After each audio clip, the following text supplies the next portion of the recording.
If every anime character was gathered into their respective race, which would be the most powerful? Well, the vast number of characters in anime makes this a little bit tricky, so I randomly selected at least 4 to represent their respective race. To start off, we have the Blacks. Yes, everybody give a round of applause for Black. Piccolo from Dragon Ball. Bro's got that pure Namekian Nubian strength all the way from the motherland. He can stand 10 toes down against a couple Saiyans out there. He's got the special beam cannon, you feel me? Imagine you try to cut off his limb, yeah, and you think it's all game over. Nah, man, have you seen his regeneration abilities?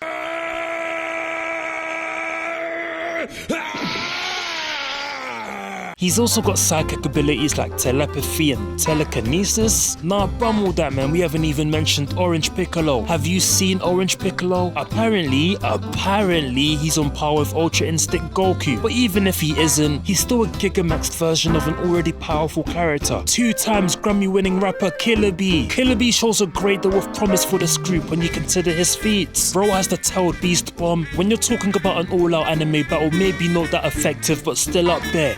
What else do we got? Amazing sword fighting capabilities and a tremendous amount of chakra reserves. Collaborates with his boy Gaiku. Also has lightning and ink release techniques, which I guess is pretty cool, you know. We got Enrico Pucci. Yo, this guy's clearly black Italian somehow, man. He's either of mixed heritage or simply an Italian born of African descent. Made in Heaven allows him to accelerate time and reset the universe, which pretty much creates a new reality. Potentially one where certain opponents no longer have their powers. He essentially uses White Snake to extract and implant memories of others. Now hear me out, that's powerful right there. And last but not least, Elise. All you need to know is that she can destroy anything she pleases to, including gods and ghosts. It's practically over when you consider how OP the Dragon Ball universe is. She's on par with gods like Beerus and Champa, and definitely more powerful than most mortals, only to be challenged when someone of the likes of Ultra Instinct Goku comes into picture. Next up is the Caucasians, also known as Lay Whites. To start off, Lelach v Britannia. He's got the power of absolute obedience, essentially meaning that he can plant commands into the mind of his opponent without question. However, it does come with one condition. The commands have to be something that the victim is capable of doing. It can't be something that contradicts their deeply held beliefs or instincts. Given his intellectual prowess and understanding of strategy, he can probably evade any loopholes thrown at him. A formidable foe, even against the most seasoned leader. Aye man, I'm D-riding. Giorno Giovanni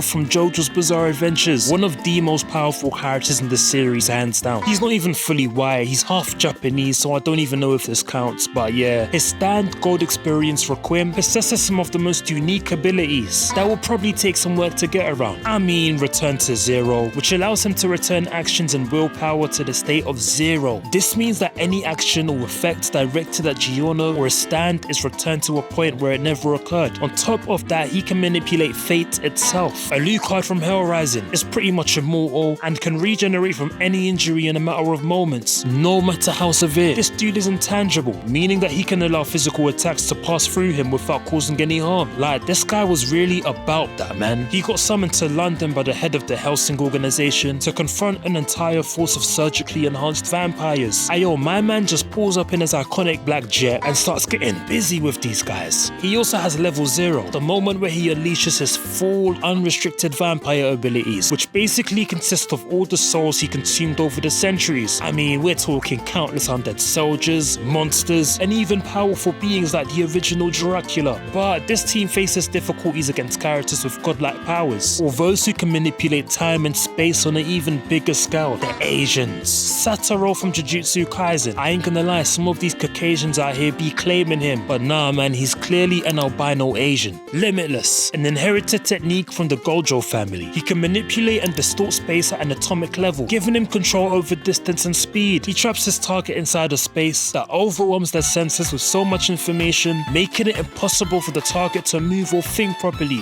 Flipping Goku, how can I forget? One of the most powerful anime characters according to certain guys out there. His Saiyan heritage already gives him superhuman strength, speed, and durability, rivaling some of the best characters in those respective fields. It's capable of transforming into more powerful states. I mean, we got Super Saiyan 1, 2, 3, all the way to Super Saiyan Quintillion.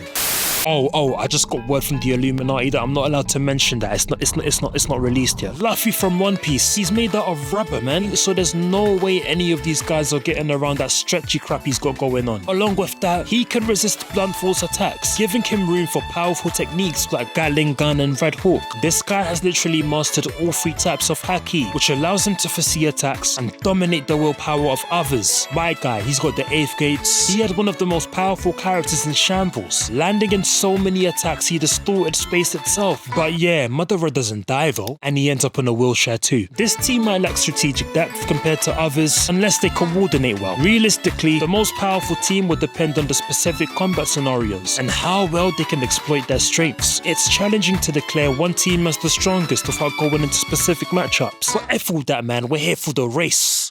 Wars. So who's got the strongest anime characters? I'm gonna have to go with Team White, man. Team Black has crazy destructive power, but lacks the mind-bending abilities needed for victory. Team Asians have raw power and combat skills, but lack the intellectual depth compared to other teams. Team White strikes a perfect balance between strategy, defense, with Britannia's power of absolute obedience, Giorno's invincible stand, and Alucard's immortality and intangibility. They're pretty much unbeatable.